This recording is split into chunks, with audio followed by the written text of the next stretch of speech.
America ও Iran পুরোদমে যুদ্ধ চলছে, জানিয়ে দেব হাতে থাকা সর্বশেষ আপডেট, আন্তর্জাতিক সংবাদগুলোর শিরোনাম, এরপর বিস্তারিত। প্রথমেই জানিয়ে দেব কবে স্বাভাবিক হবে ইন্টারনেট সেবা, জানালো ইরান সরকার। আরও জানিয়ে দেব ঈদুল আজহার তারিখ জানালো কাতার। আরও জানিয়ে দেব আবার হামলা হলে পারমাণবিক বোমা তৈরির ইঙ্গিত দিল ইরান। সর্বশেষ জানিয়ে দেব চীনের আকাশে উঠছে উইন্ড টারবাইন।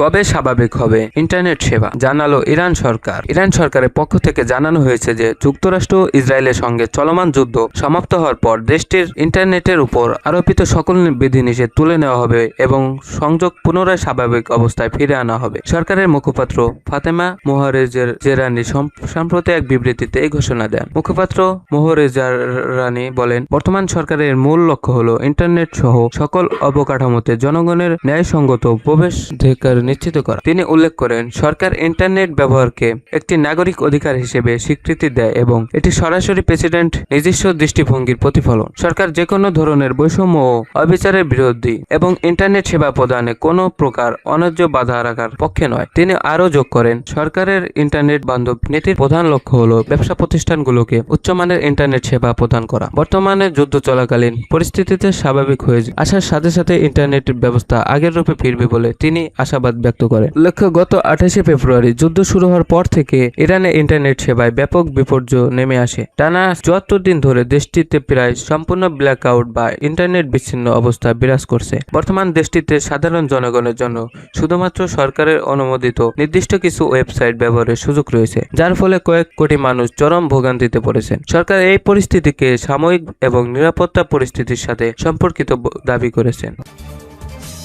ঈদুল আজহার তারিখ জানালো কাতার। আসন্ন ঈদুল আজহার সম্ভাব্য তারিখ জানিয়েছেন মধ্যপ্রাচ্যের দেশ কাতারের জ্যোতিক বিজ্ঞানীরা। গণনা অনুসারে আগামী 27শে মে বুধবার পবিত্র ঈদুল আজহা অনুষ্ঠিত হবে বলে আশা করা হচ্ছে। কাতারের জ্যোতি বিজ্ঞান ভিত্তিক প্রতিষ্ঠান কাতার ক্যালেন্ডার হাউস জানিয়েছে, 1447 হিজরি সালের জিলহজ মাস শুরু হবে আগামী 18ই মে সোমবার। সে হিসেবে আগামী 27শে মে বুধবার পবিত্র ঈদুল আজহা উদযাপিত হবে। প্রতিষ্ঠানটির নির্বাহী পরিচালক ডাক্তার ফয়সাল আল আনসারি বলেন, শনিবার স্থানীয় সময় রাত 11:02 গ্রিনিচ মান সময় রাত 8:02 জিলহজ মাসের চাঁদের দেখা মিলবে। তিনি জানান, ওই দিন সূর্যাস্তর সময় নতুন চাঁদের জন্ম না হওয়ায় কাতার সহ আরব ও মুসলিম বিশ্বের কোথাও শনিবার সন্ধ্যায় নতুন চাঁদ দেখা সম্ভব হবে না। কাতার ক্যালেন্ডার হাউসের তথ্য মতে চাঁদের পৃথিবীকে কেন্দ্র করে আবর্তনের উপর ইসলামী মাসের শুরু ও শেষ নির্ভর করে। অন্যদিকে সূর্যকে কেন্দ্র করে পৃথিবীর আবর্তমানের মাধ্যমে গ্রেগরিয়াস মাস নির্ধারিত হয়। সাধারণত আরব আমিরাত সহ মধ্যপ্রাচ্যের দেশগুলোর একদিন পর বাংলাদেশে পবিত্র ঈদুল আজহা উদযাপিত হয়। এই হিসেবে আগামী 28শে মে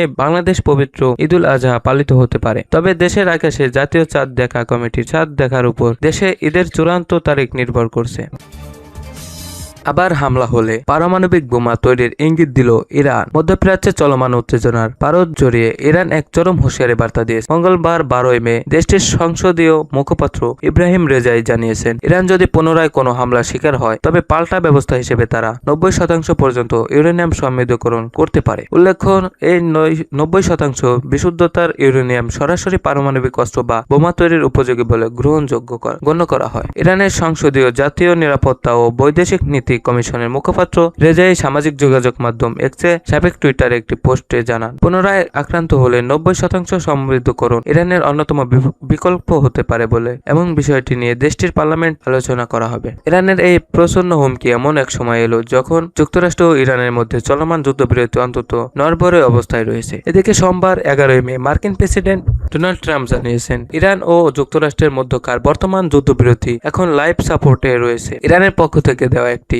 প্রস্তাব ট্রাম্প খারিজ করে দেওয়ার পর এই কূটনৈতিক সংকট আরো ঘনীভূত হয়েছে। গত বছরের জুনে 12 দিনের এক যুদ্ধের সময় যুক্তরাষ্ট্রে ও ইসরায়েলি হামলায় ইরানের পারমাণবিক স্থাপনাগুলো বিপর্যস্ত হয়েছে বলে ট্রাম্প দাবি করলেও ইরানের কাছে থাকা 60% পর্যন্ত সমৃদ্ধ ইউরেনিয়ামের মজুদ নিয়ে এখনো উদ্বেগ কাটেনি। বর্তমানে ইরানের কাছে প্রায় 400 কেজি 60% সমৃদ্ধ ইউরেনিয়াম রয়েছে বলে ধারণা করা হয়, যা কারিগরিভাবে সামান্য প্রচেষ্টায় 90% বা অস্ত্র তৈরির উপযোগী মাত্রায় নিয়ে যাওয়া সম্ভব। মার্কিন গোয়েন্দা সংস্থাগুলোর মতে এই উচ্চমাত্রায় সমৃদ্ধ ইউরেনিয়াম দেশের বাইরে না পাঠানো বা ধ্বংস না করা পর্যন্ত ইরানের পারমাণবিক সক্ষমতা পুরোপুরি নিয়ন্ত্রণ করা সম্ভব নয়। গত ফেব্রুয়ারির শেষ থেকে শুরু হওয়া সংঘাত নিরসনে আলোচনা চললেও পারমাণবিক ইস্যুটি এখনো বড় বাধা হয়ে দাঁড়িয়েছে। তেহরান চাচ্ছে পারমাণবিক বিষয়টি নিয়ে পরে আলোচনা করতে, কিন্তু ওয়াশিংটন সাফ জানিয়ে দিয়েছে যে ইরানকে অবশ্যই তাদের উচ্চমাত্রায় সমৃদ্ধ ইউরেনিয়ামের মজুদ দেশের বাইরে পাঠাতে হবে এবং অভ্যন্তরীণভাবে ইউরেনিয়াম সমৃদ্ধকরণ ত্যাগ করতে হবে। এই টানাপোড়েনের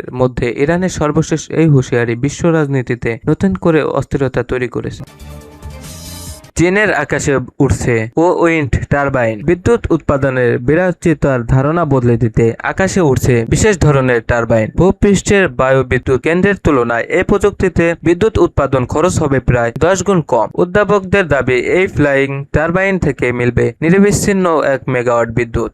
সাধারণত বায়ু বিদ্যুৎ কেন্দ্রগুলোতে মাটিতে বিশাল পিলারের উপর স্থাপন করা হয়, কিন্তু নতুন এই প্রযুক্তিতে টারবাইনটি ড্রেনের মতো আকাশে ওড়ানো হয়। এটি উচ্চতায় এমন স্থানে অবস্থান করে যেখানে বাতাসের গতিবেগ ও স্থায়ী ভূপৃষ্ঠের চেয়ে অনেক বেশি, ফলে এটি থেকে স্থির বা কনসেন্ট্রেটেড পাওয়ার জেনারেটর করা সম্ভব। উদ্ভাবকদের মতে প্রচলিত উইন্ড মিল স্থাপনে বিশাল অবকাঠামো জমি এবং রণবেক্ষণ বাবদ প্রচুর ব্যয় হয়, কিন্তু ফ্লাইং টারবাইনের ক্ষেত্রে খুবই কম। এই প্রকল্পের অন্যতম আকর্ষণ হলো এর 1 মেগাওয়াট বিদ্যুৎ উৎপাদনের সক্ষমতা। উচ্চ আকাশে বায়ু প্রবাহ যেহেতু সবসময় থাকে, তাই এই টারবাইনগুলো দিন-রাত 24 ঘন্টায় বিদ্যুৎ উৎপাদন করতে সক্ষম, যা সাধারণত উইন্ড টারবাইন সব সময় পারে না। পরিবেশবিদরা এই প্রযুক্তিতে গ্রিন এনার্জির ক্ষেত্রে একটি মাইলফলক হিসেবে দেখছেন। এটি কার্বন নিরসন কমাতে এবং দুর্গম অঞ্চলে বিদ্যুৎ পৌঁছে দিতে গুরুত্বপূর্ণ ভূমিকা রাখবে। গবেষকরা আশা করেছেন আগামী কয়েক বছরের মধ্যে এই প্রযুক্তি বাণিজ্যিকভাবে সারা বিশ্বে ছড়িয়ে পড়বে।